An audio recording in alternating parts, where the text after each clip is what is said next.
Mul on see juba pikka aega olnud. Ei ole palju asju, mida ma kardan.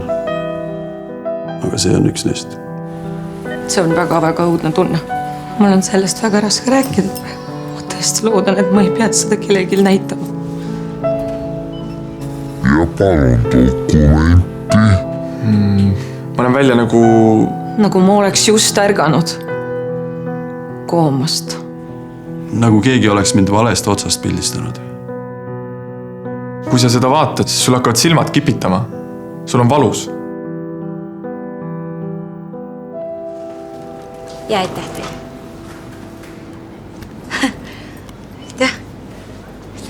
Tuhandete eestlaste jaoks on dokufoobia tõsine probleem. Aga koos saame sellest üle. Näita poes ise dokumenti. Ära ole dokufoob. Poes alkoholi ostes näita ise dokumenti.